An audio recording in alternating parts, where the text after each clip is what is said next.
नमस्कार, मेरा नाम है डॉक्टर विलास अंबादास साळुंखे। सरकारी प्रथम श्रेणी महाविद्यालय सेडम में हिंदी सहायक प्राध्यापक के तौर पर कार्यरत हूँ। गुलबर्गा विश्वविद्यालय कलबुर्गी के अंतर्गत बीए अंतिम सत्र के विद्यार्थियों के लिए जो हिंदी छंद अलंकार और व्याकरण जो पाठ्यक्रम रखा गया है, उसके अंतर्गत ही आज हम कारक और उसके भेद इसको लेकर चर्चा करेंगे।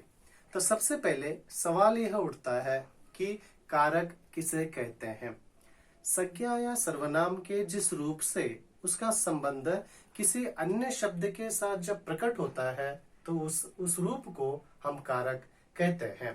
कारक को सूचित करने के लिए संज्ञा या सर्वनाम के आगे जो प्रत्यय लगाए जाते हैं उसे विभक्ति कहते हैं। विभक्तियों के लगने पर ही कोई शब्द कारक पद पाता है और वाक्य में प्रयुक्त होने योग्य वह बनता है। तो उसके पश्चात कारकों के भेद। कारकों के कुल मिलाकर 8 भेद हैं। तो उसमें पहला है कर्ता कारक, दूसरा है कर्म कारक, तीसरा है करण कारक, चौथा है संप्रदान कारक, पांचवा है अपादान कारक, छठा है संबंध कारक, सातवां है अधिकरण कारक और आठवां है संबोधन कारक। तो इन कारकों के विभक्ति चिन्ह इस प्रकार है। कर्ता का विभक्ति चिन्ह है ने, कर्म का विभक्ति चिन्ह है को, करण का विभक्ति चिन्ह है से, संप्रदान का विभक्ति चिन्ह है को के लिए, अपादान कारक का विभक्ति चिन्ह है से, संबंध कारक के विभक्ति चिन्ह है का, के, की, रा, रे, री, ना, ने, नी। तो अधिकरण कारक के विभक्ति चिन्ह है में, पे, पर और संबोधन कारक की विभक्ति चिन्ह है हे, अरे, हेजी, ओजी आदि। तो इन कारकों के जो भेद है उनका संक्षेप में विवरण इस प्रकार है। तो पहले है कर्ता कारक, यानी जिस संज्ञा या सर्वनाम के जिस रूप से क्रिया के करने वाले का बोध हमें होता है तो उसे हम कर्ता कारक कहते हैं। जैसे उदाहरण के लिए शिशिर ने पुस्तक पढ़ी, तो पुस्तक पढ़ने वाला शिशिर है। राम ने दरवाजा खोला, तो कर्ता के साथ हमेशा ने जुड़ा हुआ होता है।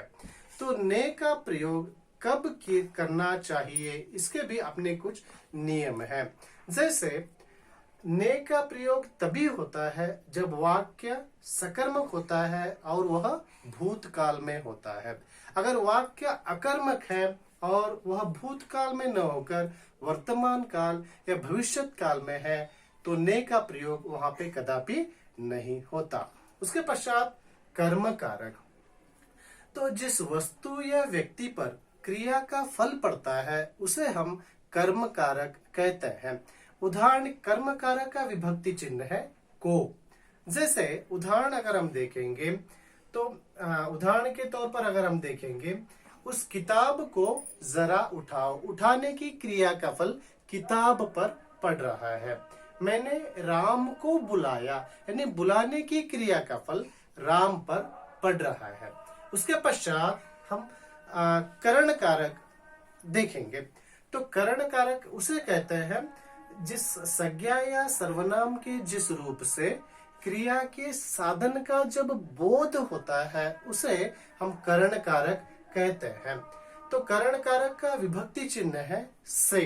जैसे राम के पिताजी कार से कार्यालय चले जाते हैं, तो यहाँ कार से, कार्य साधन है, साधन के साथ से जुड़ा हुआ है।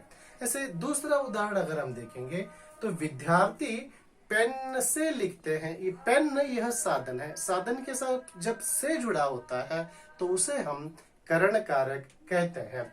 चौथा कारक है संप्रदान कारक। संप्रदान कारक किसे कहते हैं? संप्रदान के अंतर्गत प्रत्येक क्रिया किसी प्रयोजन या हितपूर्ति के लिए ही की जाती है। और दूसरे अर्थ में अगर हम कहें तो संप्रदान कारक के अंतर्गत क्रिया को करने वाला जो व्यक्ति होता है वह अपने लिए कोई कार्य न करते हुए किसी और के लिए जब वह कार्य करता है तो उसे हम संप्रदान कारक कहते हैं। उदाहरण के लिए जैसे राम अपनी माँ के लिए दवाइयाँ लाता है, तो राम यहाँ अपने लिए दवाइयाँ न लाकर अपनी माँ के लिए दवाइयाँ लाता है। जैसे राम शाम को अपना बस्ता देता है, तो राम अपने लिए बस्ता न रखते हुए शाम के लिए बस्ता देता है। इसके पश्चात पांचवा कारक है संप्रदान कारक। तो अपादान कारक। अपादान कारक का विभक्ति चिन्ह है से। जिस संज्ञा या सर्वनाम से यह बोध होता एक अलग होने की स्थिति का जब बोध होता है तो उसे हम अपादान कारक कहते हैं। तो उदाहरण के तौर पर अगर हम देखेंगे, पेड़ से पत्ता गिरता है, तो यहाँ पे पेड़ से पत्ता दूर होने की स्थिति का अर्थबोध हमें होता है, तो उसे हम क्या कहते हैं? अपादान कारक कहते हैं। अपादान कारक के से का प्रयोग अन्य संदर्भों में भी हम देखते हैं। जैसे जहां से कार्य का आरंभ होता है उस संदर्भ में भी इस से का प्रयोग हम देखते हैं। जैसे कल से एक दिवसीय क्रिकेट प्रतियोगिता शुरू होने वाली है। या दूसरा उदाहरण अगर हम देखेंगे जिससे तुलना की जाए, तुलना के संदर्भ में भी इस अपादान कारक के से का प्रयोग हम देखते हैं। जैसे अमेरिका भारत से बड़ा है। और दूसरा और एक उदाहरण अगर हम देखें तो जिससे विद्या अर्जित की जाती है उस संदर्भ में भी इस से का प्रयोग हम देखते हैं। जैसे छात्र अध्यापक से पढ़ते हैं। तो इस प्रकार हम करण कारक का से और अपादान कारक का से, ये दोनों देखने के पश्चात हमें यह ज्ञात होता है कि करण कारक का जो से है वह हमेशा साधन के साथ ही जुड़ा हुआ होता है, लेकिन अपादान कारक का जो से है उस से हमें यह विदित होता है कि अपादान कारक का से अलग होने की स्थिति का बोध कराता है। एक वस्तु दूसरी वस्तु से, एक वस्तु एक व्यक्ति से, एक व्यक्ति दूसरे व्यक्ति से, अथवा एक व्यक्ति एक स्थान से दूर होने की स्थिति का जब बोध होता है तो उसे हम अपादान कारक कहते हैं। उसके पश्चात अगर हम देखेंगे संबंध कारक, तो संज्ञा या सर्वनाम से जहां किसी संज्ञा यानी कि वस्तु, व्यक्ति अथवा स्थान के साथ जब संबंध प्रकट होता है तो उसे हम संबंध कारक कहते हैं। संबंध कारक की विभक्ति चिन्ह है का, के, की, रा, रे, री, ना, ने, नी। जैसे राम का मित्र आ रहा है। दूसरा उदाहरण राम की माताजी आ गई। तीसरा उदाहरण श्याम के पिताजी अध्यापक हैं। इन तीनों वाक्यों को अगर हम देखेंगे तो इन तीनों वाक्यों को देखने के पश्चात हमें यह ज्ञात होता है कि संबंध कारक में लगने वाले जो विभक्ति चिन्ह है वे चिन्ह संज्ञा शब्द के लिंग के अनुसार उसमें बदलाव होता हुआ हमें दिखाई देता है। इसके पश्चात हम देखेंगे अधिकरण कारक। अधिकरण कारक के विभक्ति चिन्ह है में, पे, पर।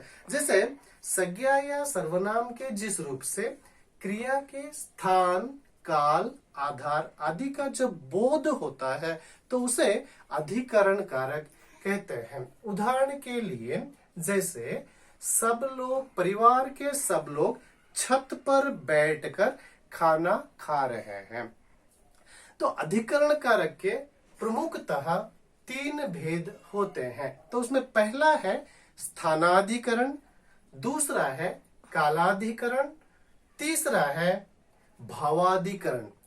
तो स्थानाधिकरण का अर्थ यह होता है जिस स्थान पर क्रिया होती है उसे स्थानाधिकरण कहते हैं। जैसे मैंने पहले ही बताया कि परिवार के सब लोग छत पर बैठकर खाना खा रहे हैं। कालाधिकरण जिस काल में क्रिया की जाती है उसे कालाधिकरण कहते हैं। जैसे मैं कल महाविद्यालय जाऊंगा। उसके पश्चात भावाधिकरण क्रियाओं के भाव के प्रयोगों में भावाधिकरण होता है। जैसे उदाहरण के तौर पर तुम्हारे घर सोना बरसेगा आदि। उसके पश्चात अंतिम है संबोधन कार्य। संज्ञा या सर्वनाम के जिस रूप से किसी को पुकारा जाए, किसी का ध्यान आकर्षित किया जाए या किसी को चेतावनी दी जाए तो उस संदर्भ में दी जाए तो उसे हम क्या कहते हैं? संबोधन कारक कहते हैं। संबोधन कारक का कोई विभक्ति चिन्ह नहीं होता, किंतु उसे प्रकट करने के लिए संज्ञा शब्द के पहले प्रायः विस्मयादि बोधक अवयव लगाए जाते हैं। जैसे उदाहरण के तौर पर अरे बेटा, अरे बेटा, बेटा के आगे विस्मयादि बोधक चिन्ह लगाया जाता है। अरे बेटा जरा इधर आओ। अगर दूसरा उदाहरण देखेंगे, हे भगवान, ये कोरोना भी कैसी महामारी है, तो इसमें हे भगवान के आगे विस्मयादि बोधक चिन्ह लगाया जाता है। अगर तीसरा उदाहरण अगर हम देखेंगे, अजी सुनते हो के आगे विस्मयादि बोधक चिन्ह लगाया जाता है। इस प्रकार हमने इस वीडियो के माध्यम से कारक और उसके भेदों का संक्षेप में विवरण इस वीडियो के माध्यम से पेश किया है, प्रस्तुत किया है। आशा है आप सभी को पसंद आएगा। और इस वीडियो के माध्यम से मैं सभी भारतवासियों को यह नम्र निवेदन करता हूं कि आज के इस वैश्विक महामारी के चलते आप सब घर पर रहे, स्वस्थ रहे। धन्यवाद।